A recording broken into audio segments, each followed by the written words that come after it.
Hi guys, welcome back sa ating YouTube channel mga katropa. Isa na namang kwentuhan dito sa piggery business dito sa Kabady Mo Ako YouTube channel mga katropa.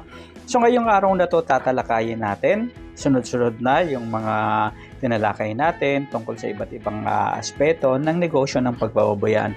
So ngayong araw na to mga katropa, pag-uusapan natin yung tungkol sa mga backyard piggery at paano ba maging legal ang iyong babuyan kahit na nasa likod bahay lang. Ito yung concept na iwas sumbong ng mga kapitbahay. Paano ba mga katropa gawing legal ang iyong backyard piggery ngayong 2026? So tara, pag-usapan natin yan at himay-himayin natin mga katropa.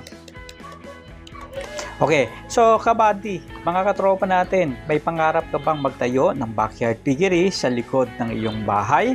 Gamit ang perang pinaghirapan mo, halimbawa OFW ka abroad o perang pinag-ipunan mo sa mahabang panahon, dala ng pagtatrabaho at pag-iipon.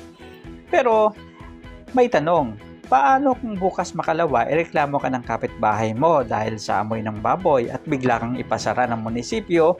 Sayang ang puhunan mo, hindi ba? So maraming OFW mga katropa ang natatakot ngayon mag-umpisa ng negosyong baboyan. Dahil nga akala nila ang malalaking commercial piggery farm lang ang pwedeng maging legal. Mali po kayo. Ngayong araw na to ibibigay ko sa inyo ang step by step na gabay kung paano gagawing 100% na legal ang iyong backyard piggery mga katropa. Kahit 5 pirasong baboy lang ang alaga mo. So panoorin mo mga katropa hanggang dulo dahil ituturo ko ang sikretong registration kung saan magkakaroon ka ng libreng insurance sa baboy and makakatulong ito iwas ASF na rin mga katropa. Eto na nga, unang-una kabati bago ka magpuhos ng semento ng kulungan, alamin mo muna kung pwede ba sa lugar ninyo. Kahit backyard lang, yan ang tinatawag na meron kasi tayong yung tinatawag na Sanitation Code of the Philippines. Ayon sa batas, ang babuyan ay dapat malayo sa pinagkukunan ng inuming tubig ng komunidad. Dapat din may distansyang hindi bababa sa 25 metro o kahit backyard lang, siguraduhin ito ay nakadikit mismo sa bintana o pader ng kapitbahay mo.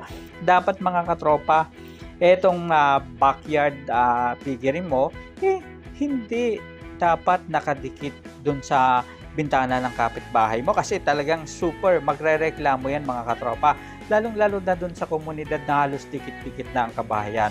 So, para maiwasan yan, ang unang hakbang mga katropa ay pumunta ka sa iyong barangay o municipal planning office and magtanong ka tungkol sa zoning. Importante yan. Kung ang lupa ninyo ay classified bilang agricultural o semi-agricultural, aprobado ka na mga katropa sa unang hakbang.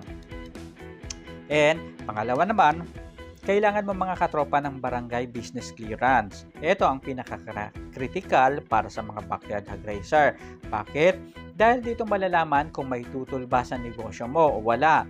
Ito mga katropa yung actual na diskarte na ginagawa sa ground. So mga kabady, mga katropa, bago ka pa kumuha ng permit sa mga barangay, kausapin mo na ng direkta ang iyong kapitbahay sa kaliwa, sa kanan, sa likod, sa harap o kung anuman.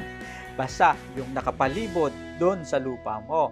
Ipaliwanag mo na magpapatayo ka ng babuyan pero gagamit ka ng modernong sistema tulad halimbawa ng babuyang walang amoy o deflator system para hindi sila maabala sa mga amoy ng iyong baboy. Kapag pumirma sila sa isang simpleng kasunduan o no objection waiver, sisiw na lang ang pagkuha ng clearance kay kapitan. So maaaring magkasundo kayo through verbal o maaari ring magkasundo kayo sa pamamagitan ng simpleng kasunduan o no objection letter nga na tinatawag mga katropa. Okay, so pangatlo, pag-usapan naman natin yung DENR o Department of Environment and Natural Resources. Akala kasi ng marami, parang malaking corporation lang ito. Pero ang totoo, kahit backyard ka mga katropa, kailangan mong protektahan ang sarili mo sa mga environmental laws. So ibig sabihin, hindi lang to pang commercial, hindi lang sila yung dapat na nakakaalam at kumuha ng ganito. Kahit tayong mga backyard hog raiser, dapat nakakaalam rin ito mga katropa. Para sa mga backyard hog raiser na may mga alaga o konting alaga, karaniwan na mas mababa sa 100 ulo depende sa munisipyo. Hindi mo na kailangan ng mamahaling ECC o Environmental Compliance Certificate. Ang hihingi ng DENR o EMB online ay tinatawag na CNC o Certificate of Non-Coverage. Katibayan ito mula sa gobyerno na mayroon kang maliit na babuyan at hindi ito banta sa number 1, kalikasan at maayos ang tapunan ng iyong mga dumi. Ayan. So, ibig sabihin, kung may certificate ka na ganyan, social, di ba, mga katropa? Ayan. So, puntahan naman natin yung susunod, mga katropa. Ito na yung pang-apat is kung plano mo talagang palaguin ito bilang seryosong negosyo habang nandun ka pa abroad. Kung ikaw ay isang OFW at pinagtatrabaho mo to sa iyong pamilya para may libangan sila at hindi laging umaasa sa iyo, kung ikaw naman ay nag-ipon at para sa iyo talaga itong negosyo na to, i-register mo ang pangalan sa DTI bilang sole proprietorship. Napakadali lang nito, mga katropa. So, pwedeng-pwede nang gawin ito online o cellphone ng pamilya mo sa Pinas kapag may DTI at barangay clearance ka, kasi pwede ka nang kumuha ng mayor's permit o business permit sa munisipyo. Ang bentahan ng bentahan ng baboy na yung naiisip ko. Ang bentahe o advantage ng pagkakaroon ng mayor's permit, mga katropa, ay ibig sabihin nito, legal ang negosyo mo as madali kang makakuha ng mga kontrata sa mga local meat shop, sa palengke, restaurant, sa inyong bayan dahil nakakapag-issue ka ng mga legal na dokumento. Ibig sabihin nito, kumbaga, sa channel natin, mahalaga kasing pag-usapan ito, mga katropa, dahil hindi lang yung mag-alaga lang tayo ng mag-alaga, pero sa channel natin pinahahalagahan natin yung kalikasan at syempre yung hindi na-apektuhan yung ating mga kapitbahay. So mga katropa, i-remind ko lang mag-click naman kayo at mag-subscribe sa notification bell para lagi kayong updated sa mga ganitong klase ng usapan, mga katropa. And mga katropa, ang panglima naman, isa sa pinakamahalaga rin, is yung tinatawag na RSBSA o Registry System for Basic Sector of Agriculture or in Agriculture. Kabady, makinig kang mabuti dito dahil dito maliligtas ang puhunan mo kung sakaling may mga sakuna. Sabihin mo sa pamilya mo na pumunta sa MAO o Municipal Agricultural Office sa inyong bayan o lugar at magparehistro bilang isang backyard livestock farmer sa RSPSA. Walang bayad ito at 100% na libre.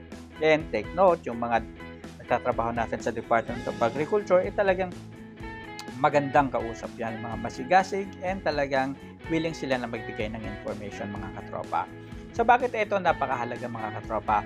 Kapag rehistrado ka kasi sa RSBSA, kwalipikado ka sa libreng insurance mula sa PCIC o yung Philippine Crop Insurance Corporation sa mga hog raiser o yung livestock raiser, mga katropa. Ibig sabihin, kapag ang baboy mo ay tinamaan ng sakuna tulad ng bagyo o namatay dahil sa ASF, babayaran ka ng gobyerno. May ayuda kang makukuha para hindi maubos ang perang pinaghirapan mo sa abroad o perang pinaghirapan mo dahil inipon mo. Ito ay isang tunay at malinis na proteksyon para sa matalinong investor sa negosyo ng pagbababoyan. Take note lang, mga katropa, so make sure magtanong kayo sa inyong local municipal agricultural office and mag-email din kayo sa PCIC para itanong ang mga information tungkol nga dito sa livestock insurance nila, mga katropa. Mas maganda kasi maging mapanuri tayo and mag-research din tayo and dumiretso tayo mismo dun sa mga government agency para makakuha tayo ng wasto at tamang informasyon kung ilang baboy bang pwedeng libreng may insured at magkano ba ang may insured para sa ating mga alagang baboy, para at least aware tayo, mga katropa. At eto na, kaya mga kabady, huwag kayong matakot gawing legal ang iyong negosyong piggery. Mas masarap matulog sa gabi, mga katropa, habang nasa abroad ka at may babuyan ka dito sa Pilipinas o habang nagtatrabaho ka at meron kang negosyong babuyan. Dahil alam mong protektado ang iyong negosyo at walang nilalabag na batas ang pinagkakakitaan ng pamilya mo dito sa Pilipinas. Kaya kayo, mga kabady, may backyard ba kayo ngayon? Mga backyard piggery ba kayo ngayon? Backyard hog raiser ba kayo? Sinubukan nyo na bang magparehistro sa inyong munisipyo sa RSPSA? I-comment ninyo ang inyong karanasan sa baba para at least magkaroon ng idea yung iba nating mga katropa and malaman nila kung paano ba ang process nito. Ako muli ang inyong kabady and nagpapaalala na sa tamang diskarte at legal na paraan ang pangarap mong mag-for good sa Pilipinas para sa mga OFW nating mga katropa and magkaroon ng isang maganda at malaking negosyo dito sa Pilipinas. Kayo ng mga nag-ipon and nagnenegosyo ngayon, kayang-kayang makamit ito. Kita-kita tayo sa susunod nating episode mga katropa. Hanggang sa muli, maraming salamat. Paalam.